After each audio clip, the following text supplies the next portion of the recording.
My self Sonia Singh, assistant professor Bharati college.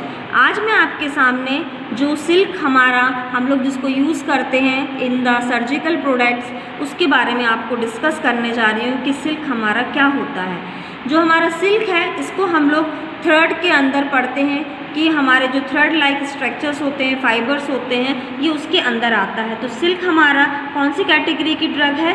ये हमारी fibres category की ड्रग होती है। मतलब जो हमारा सिल्क है वो फाइबर्स के अंदर आता है। तो सिल्क पढ़ने से पहले हम ये जान लेते हैं कि फाइबर्स क्या होते हैं। जो सिल्क है वो सबको पता है वो फाइबर्स होते हैं, और फाइबर्स हमारे थिन, बोलना चाहिए थिन स्ट्रक्चर लाइक होते हैं। इसको हम लोग बोलेंगे थिन स्ट्रक्चर लाइक होते हैं। और ये जो हमारा सिल्क है ये थिन स्ट्रक्चर लाइक ये छोटे छोटे सेल से मिलके बना हुआ रहता है।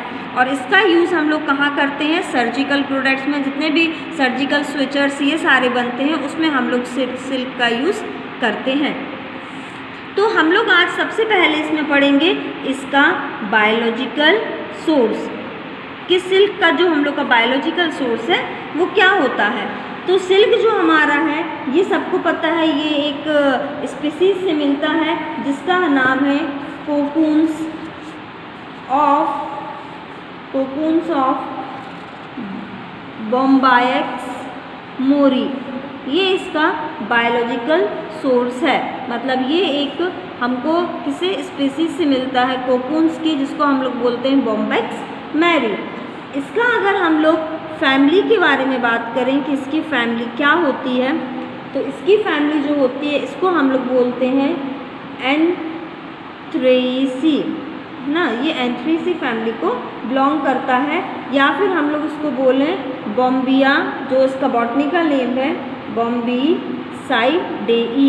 ये बॉम्बीसाइडेई फैमिली को बिलोंग करता है। तो हमने ये फैमिली के बारे में बात करी। अब हम इसके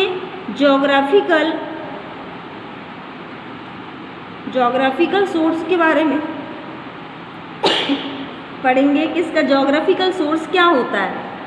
तो इसका जोग्राफिकल सोर्स का मतलब होता है ये हमको कहाँ से ऑब्टेन हो रहा है। तो ये हमको बेसिकली इंडिया में, ठीक है, उसके बाद जापान में, फिर चाइना में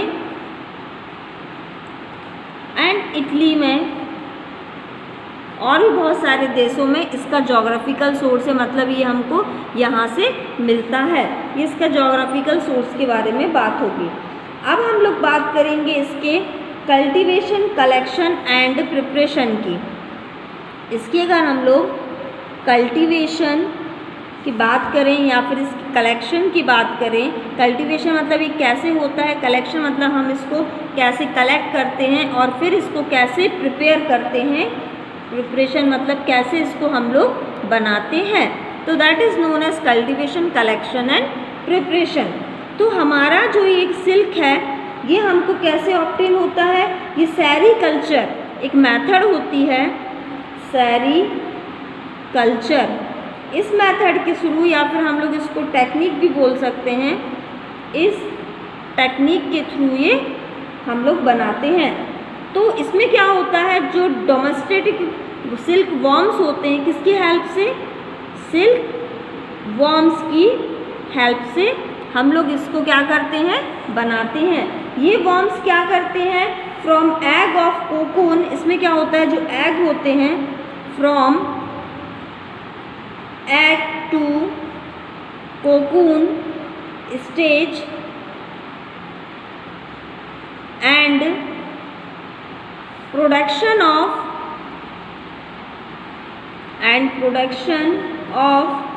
कहाँ पर ये करते हैं? और मलबेरी, ये एक ट्री होता है, mulberry tree for worms food. तो जो हमारा सिल्क है ये हम लोग सेरीकल्चर टेक्निक्स के थ्रू ऑब्टेन करते हैं। और इसमें क्या होता है, जो सिल्क वॉर्म है ये सिल्क का प्रोडक्शन कहाँ पे करते हैं? मलबेरी जो ट्री होता है उसके ऊपर जो हमारा कोकून है, जो लार्वा देता है, अपना एग देता है, वो उसको फूड को खाता है और उसको वॉर्म्स उसको फूड को यूटिलाइज करते हैं। तो सेकेंड स्टेप जो है the egg of silk worm, तो जो उसका एग होता है किसका, egg of silk worm, egg of silk worm is wrapped, मतलब किसमें रैप रहता है, wrapped in fine gauze, enveloped and kept at 0 degree centigrade to prevent premature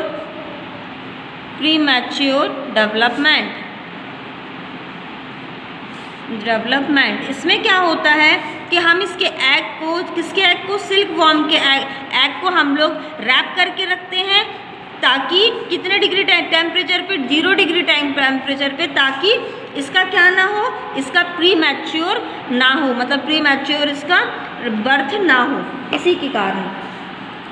तो फिर क्या होता है, सिल्क वॉर्म ईट मलबेरी, जो हमने यहाँ पे देखा था मलबेरी ट्री जो कि सिल्क वॉर्म यूज़ करता था, ये क्या करता है, इसकी लीव्स को क्या करता है, खाता है, ठीक है।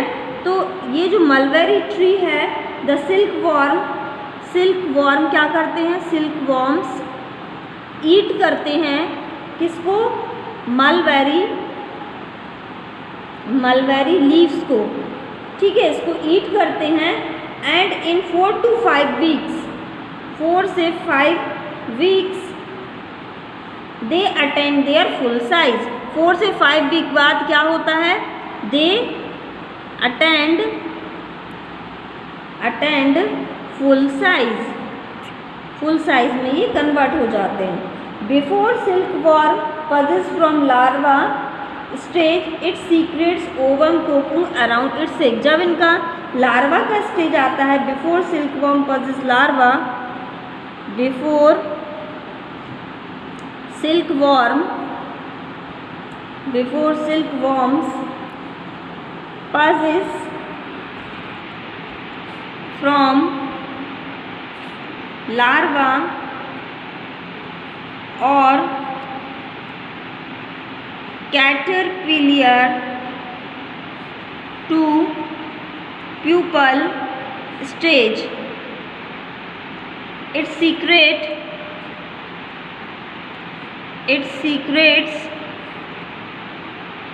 an oval cocoon around it। तो ये क्या करते हैं, सिल्क वर्म हमारे, जब इनका लार्वा का टाइम आता है तो ये क्या करेंगे, एक ओवल कोकून अराउंड अपने सीक्रेट कर लेते हैं। उसके बाद हम लोग देखेंगे जो कोकून आर कलेक्टेड, जो हमारा जो कोकून निकला हुआ है इसके सराउंडिंग में, उसको हम लोग कैसे कलेक्ट करेंगे, ठीक है। तो ये हम लोग क्रिस्टलाइज स्टेज जो होती है और प्यूपा, इसको हम लोग कब किल करते हैं, 60 डिग्री सेंटीग्रेड पर, फॉर अ फ्यू हार बाय एक्सपोजिंग ऑन स्टीम। तो इसमें लिखेंगे the cocoons are collected at the chrysalis stage and pupa are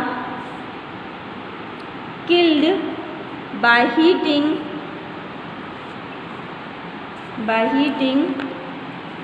at 60 to 80 degree centigrade for few hours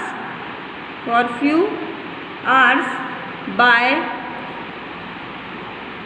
exposing to steam के प्रेजेंस में हम लोग क्या करते हैं, उसको स्टीम की प्रेजेंस में उस कोकून को हम लोग कलेक्ट करते हैं, ताकि उसका जो एक्स्ट्रा जो प्यूपा जो निकला है वो किल हो जाए। इसके बाद अब हम लोग देखेंगे कि cocoon are graded hot water. उसके बाद नेक्स्ट जो हमारा कोकून्स निकला हुआ है, are collected cocoons are collected, cocoons are collected, किसमें हम लोग कलेक्ट करते हैं इसको, एक single thread likes, cocoons are collected in a single thread like. और जो उसका हमारा जो सिंगल थ्रेड ऑफ सिल्क है वो क्या होता है, ट्विस्टिंग और रीलिंग फॉर्म में हमको प्रेजेंट होता है। उसके बाद हम लोग कैरेक्टरिस्टिक देखेंगे कि जो हमारा सिल्क है उसका क्या कैरेक्टरिस्टिक है। तो सबसे पहला जो इसका कैरेक्टर है कि वो थ्रेड फॉर्म में होता है, ठीक है। उसके बाद ये स्मूथ होता है, उसके बाद ये सॉलिड होता है, ठीक है। ये इस सिल्क का क्या है, कैरेक्टर है। दूसरा चीज़ ये येलो कलर का होता है, येलो इन कलर होता है, ठीक है। उसके बाद इसका टेंसाइल स्ट्रेंथ होता है, टेंसाइल स्ट्रेंथ को बोलेंगे कंसिडरेबल, क्या होता है ये, टेंसाइल स्ट्रेंथ होता है इसका, ठीक है। उसके बाद अगर हम लोग इसकी सॉल्युबिलिटी की बात करें कि किसमें ये सॉल्युबल होता है, तो ये सॉल्युबल होता है HCl में, ठीक है। उसके बाद ये अमोनियम, उसके बाद ये अमोनिकल कॉपर में, ठीक है, कॉपर ऑक्साइड में। उसके बाद ये क्यूक्सेम में। उसके बाद ये 66% सल्फ्यूरिक एसिड में, इसमें ये क्या होगा, सॉल्युबल होगा। अगर हम लोग केमिकल कंस्टिट्यूएंट की बात करें तो इसके अंदर क्या पाया जाता है, सिल्क के अंदर प्रोटीन पाया जाता है, ठीक है, फाइब्रोन्स पाए जाते हैं। और इसको अगर हम लोग हाइड्रोलिसिस करें, इसको अगर हम लोग हाइड्रोलिसिस करें तो हाइड्रोलिसिस करने पे ये अमीनो एसिड देता है, अमीनो एसिड प्रोड्यूस करता है in the form of glycine और एलेनाइन, क्योंकि ये सिल्क जो है प्रोटीन है, इसलिए कि इसी के हमारे ये 2 टाइप्स ऑफ अमीनो एसिड्स हमको हाइड्रोलिसिस करने पे देता है। उसके अगर हम लोग यूजेस की बात करें कि इसका यूजेस क्या होता है, ठीक है, तो इसका यूज़ हम लोग क्या कहाँ पे करते हैं, प्रिपरेशन ऑफ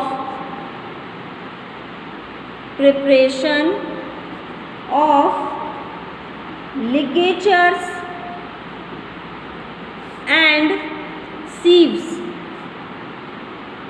यहाँ पे हम लोग इसका यूज़ करते हैं लिगेचर्स एंड सीव्स के अंदर। तो हमने आज देखा कि हमारा जो सिल्क है उसका क्या प्रॉपर्टीज़ होता है, क्या सिल्क जो है वो हमारा सर्जिकल प्रोडक्ट्स में हम लोग इसको यूज़ करते हैं, ये फाइबर्स के अंदर आता है, फाइबर्स कैटेगरी के अंदर आता है, ठीक है। ये थिन स्ट्रक्चर लाइक रहता है। इसके अगर बायोलॉजिकल सोर्स की बात करें तो ये हमको बॉम्बैक्स मैरी से मिलता है। अगर फैमिली की बात करें तो इसका फैमिली होता है बॉम्बेडिएसी, ये इसका फैमिली है, ये इसका बॉटनिकल नेम है, ठीक है। ज्योग्राफिकल सोर्स की बात करें तो ये इंडिया में, जापान में, चाइना में और इटली में पाया जाता है। कल्टीवेशन की बात करें तो हमारा जो सिल्क है, जो बॉम्बैक्स मैरी जिससे हमको सिल्क मिलता है, वो अपना किस तरीके से प्रोडक्शन करता है, अपने किसका, सिल्क का। तो ये हमको किससे मिलता है, एग टू कोकून स्टेज से मिलता है, जो कि कहाँ पे डेवलप होता है, मलबेरी ट्रीज में डेवलप होता है। तो ये हमारा जो कोकून है, जो हमारा सिल्क वॉर्म है, ये ट्री पे रहता है और किसको खाता है, ये लीव्स को खाता है, लीव्स उसको खा के ये क्या करता है, अपना लार्वा को सीक्रेट करता है। और वो लार्वा जो होता है उसको हम लोग क्या करते हैं, उसके थ्रू फिर हम लोग अपना कोकून मतलब सिल्क को ऑब्टेन करते हैं। कैरेक्टरिस्टिक की बात करें तो ये थ्रेड लाइक होता है, स्मूथ होता है, सॉलिड होता है, येलो इन कलर होता है, इसका टेंसाइल स्ट्रेंथ अच्छा होता है। और सॉल्युबिलिटी की अगर बात करें कि ये कहाँ सॉल्युबल होता है, तो ये हमारा सॉल्युबल होता है HCl में, अमोनिकल कॉपर ऑक्साइड में, ठीक है, क्यूक्सिम में एंड 60% सल्फ्यूरिक एसिड में। तो ये जो इसके हैं ये कैरेक्टरिस्टिक है कि हमारा जो सिल्क है उसका कैरेक्टरिस्टिक क्या होता है। तो उसके बाद अगर हम देखेंगे केमिकल कंस्टिट्यूएंट कि जो हमारा सिल्क है उसके अंदर क्या केमिकल्स पाए जाते हैं, तो ये हम लोग को पता है कि सिल्क जो है प्रोटीन कैटेगरी का है, ठीक है, प्रोटीन कैटेगरी में आता है या इसके अंदर प्रोटीन्स होते हैं। अगर इन प्रोटीन्स का अगर हम लोग हाइड्रोलिसिस करते हैं तो ये किस में कन्वर्ट होते हैं, अमीनो एसिड में कन्वर्ट होते हैं, और अमीनो जो एसिड होते हैं वो ग्लिसरीन और एलेनिन को बनाते हैं। उसके बाद अगर हम लोग यूजेस की बात करें तो इसको लिगेचर्स में यूज़ करते हैं और सीव्स बनाने के लिए इसको यूज़ करते हैं। Thank you.